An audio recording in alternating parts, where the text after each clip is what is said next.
দেখেন ১.৫ কোটি বাংলাদেশি বাংলাদেশের বাইরে বসবাস করেন। তার মানে হচ্ছে বাংলাদেশের ১/১০ নাগরিক হচ্ছে প্রবাসী। অথচ দুঃখজনক হলেও সত্য, বিগত ৫৪ বছরে তাদেরকে ভোটাধিকার দেওয়া হয়নি। রাজনৈতিক দলগুলো ক্ষমতায় ছিল এবং মূলা ঝুলিয়ে রাখা হয়েছে। আমার মনে হয় এবার সুযোগ আসছে প্রবাসীদেরকে আসন্ন সংসদ নির্বাচনে ভোটাধিকার নিশ্চিত করতে হবে। পলিটিক্যাল গভর্নমেন্ট করে নাই এবং ভবিষ্যতেও করবে বলে মনে হচ্ছে না।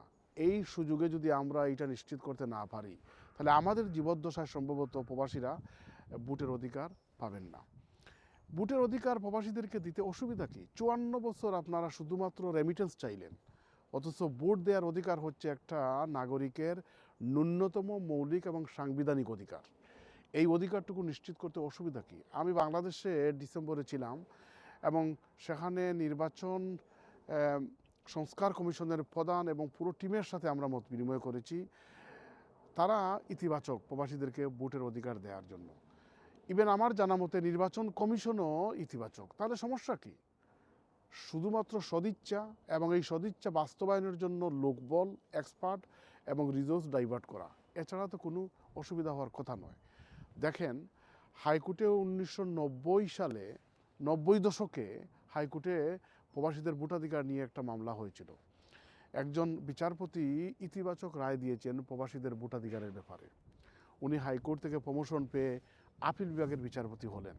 এরপরে পর্যায়ক্রমে বাংলাদেশের প্রধান বিচারপতি হলেন। এরপরে রিটায়ারমেন্টে গেলেন। এরপরে দুনিয়া থেকে চলে গেলেন। কিন্তু আজও প্রবাসীদেরকে ভোটাধিকার নিশ্চিত করার জন্য, তাদের ভোটাধিকার নিশ্চিত করার জন্য ওই রায় বাস্তবায়ন করা হয় নাই। আমরা যদি পৃথিবীর বিভিন্ন দেশের দিকে তাকাই, আমরা দেখতে পাই যে বিভিন্ন দেশে তাদের নাগরিকদের, প্রবাসী নাগরিকদের ভোটাধিকার দিয়েছে।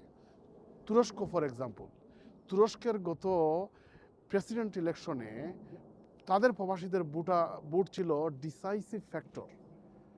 এবং তার কি তুরস্ক প্রবাসীদের ভোট নিশ্চিত করার জন্য ফিনল্যান্ড, সুইডেন, এরপরে মধ্যপ্রাচ্যের বিভিন্ন দেশে, লেবানন সহ, তারা বুথ তাদের দূতাবাসে বা হাইকমিশনে রাখে এবং সেখানে লাইন ধরে তার্কিশ তুরস্ক প্রবাসীরা সেখানে ভোট দেয়।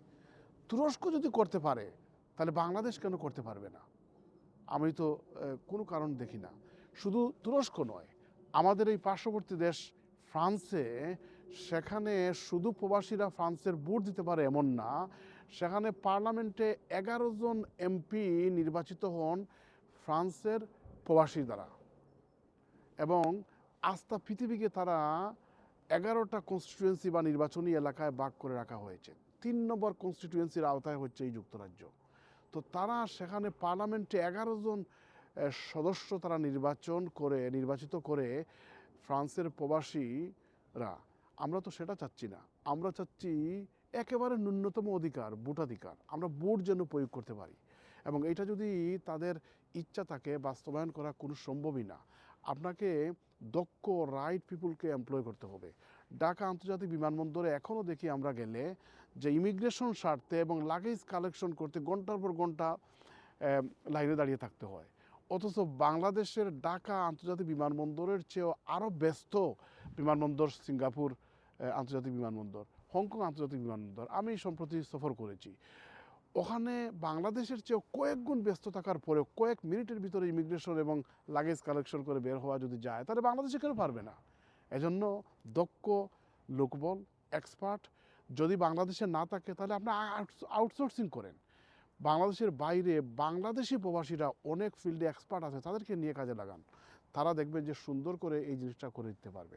তো আমি উদাত্ত আহ্বান জানাবো বর্তমান অন্তর্বর্তীকালীন সরকারের কাছে যে আপনাদের তো পলিটিক্যাল কোনো ব্যাগেজ নেই, কোনো রাজনৈতিক দল বা দলসমূহকে আপনারা খুশি করতে হবে না।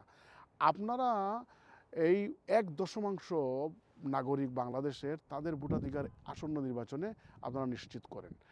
বাংলাদেশের ভিতর এবং বাইরে এই সরকারকে ডিস্টেবিলাইজ করার জন্য দেশ এবং দেশের বাইরে প্রতিবেশী একটি বড় রাষ্ট্রের পক্ষ থেকে বিভিন্ন ধরনের ষড়যন্ত্র হচ্ছে। তো আপনারা একা মোকাবেলা করতে পারবেন না। আপনাদের একটা পজিটিভ সাইড হচ্ছে ১.৫ কোটি প্রবাসী দেশের বাইরে বসবাস করেন।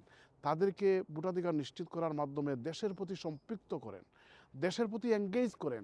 দেখবেন যে এক একজন বাংলাদেশি আনঅফিসিয়াল অ্যাম্বাসেডর হবে বাংলাদেশের, বাংলাদেশকে অনন্য উচ্চতায় নিয়ে যেতে, বাংলাদেশকে প্রমোট করতে। সুতরাং বাংলাদেশের জন্য যদি আপনি ভোটাধিকার দেন প্রবাসীদেরকে এই নির্বাচনে, দেখবেন যে রেমিটেন্স প্রবাহ আরও ডাবল হয়ে যাবে, ট্রিপল হয়ে যাবে। তারা আরও বেশি ইনভেস্ট করবে, বিনিয়োগ করবে বাংলাদেশে। তরুণ প্রজন্ম বাংলাদেশের প্রতি ইন্টারেস্টেড হবে। অর্থাৎ প্রবাসীদেরকে ভোটাধিকার দিলে এবং আগামী নির্বাচনে ভোটাধিকার নিশ্চিত করলে বাংলাদেশ প্রকারান্তরে লাভবান হবে, অন্য উচ্চতায় চলে যাবে। এজন্য বর্তমান সরকারকে উদাত্ত আহ্বান জানাবো, আগামী নির্বাচনে, আসন্ন জাতীয় সংসদ নির্বাচনে প্রবাসীদের ভোটাধিকার অবশ্যই নিশ্চিত করুন।